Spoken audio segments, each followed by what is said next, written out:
energy, I feel like I need to have a rant.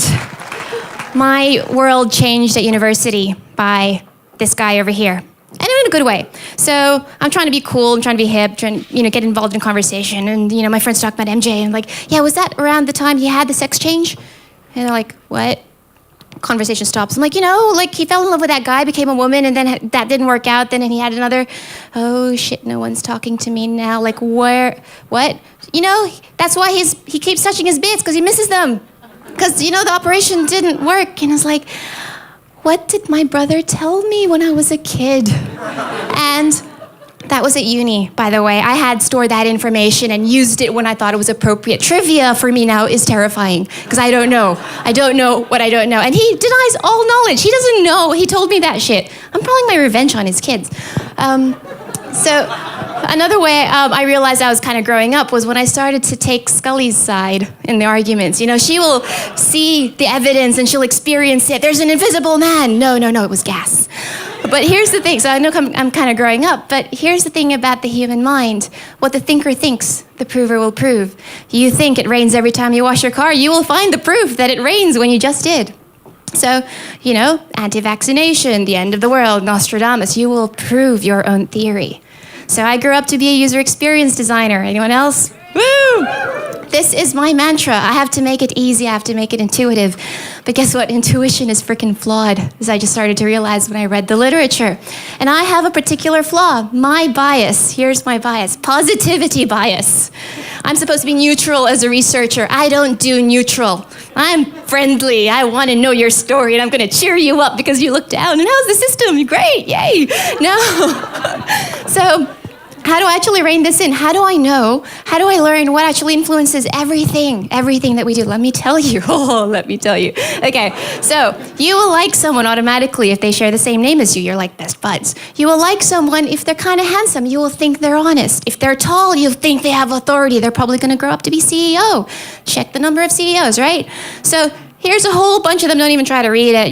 Wikipedia had about 200 of them. I read them all. And so you'll try to think that someone who is, nice probably has a lot more positivity around them. If you don't like someone, if they do something nice, you can't handle it. You'll find a way to justify that, they're still not nice. If you hear something long enough, you'll think it's real. If it rhymes, you think it's even more real or true. So all these different types of things actually affect you in different ways that you don't even realize. So question yourself. Why did you think that thing was actually that thing? Was it because my brother told you? Because, man, he had me fooled with where chocolate milk came from. Cows eating chocolate. Yeah. So knowing this stuff doesn't make life easier. It doesn't make you make a better decision maker. You do have to make decisions, satisfice, remember? But what it does mean is that you have to be a critical thinker. Take Scully's side within reason. She got really annoying at some points. But as the great Khan says, right? Okay, he says, being out of your comfort zone is actually quite okay. It's where you have the most fun. But here's my mission for all of you today, okay? First up, question yourself. Not all the time. You won't be able to live with yourself, okay? But question yourself every now and then. If you believe something, if you kind of hear it, you read it in the papers, it's like, no, really? Why? Why do I believe that? Why do I say that? Why do I believe in this particular thing? Is it so fundamental to who I actually am? Be curious. Be prepared to kind of take out your idea and just hold it up and go, why did I like this? Why am I going to vote for this particular person? Because I just saw their photo and they kind of look all right. Yeah, they'll be great. Call bullshit. Rule number 2. Call bullshit. Even to the stuff I'm saying right now. Okay. So, thank you. Good. Just paying attention. But don't believe everything you read in the papers, even the journalistic papers or the journals papers, because sometimes a lot of that stuff can get debunked.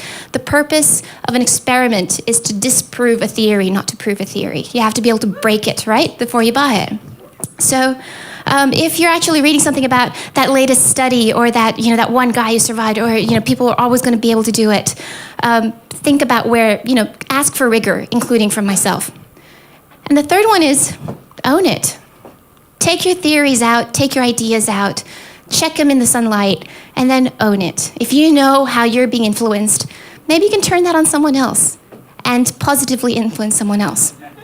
So, yes, my great hero, the great Tim Minchin. Take your ideas out, thrash them. Go with your gut feel, but make sure your gut feel is right. Strengthen it and hone it. So here's the decision I made.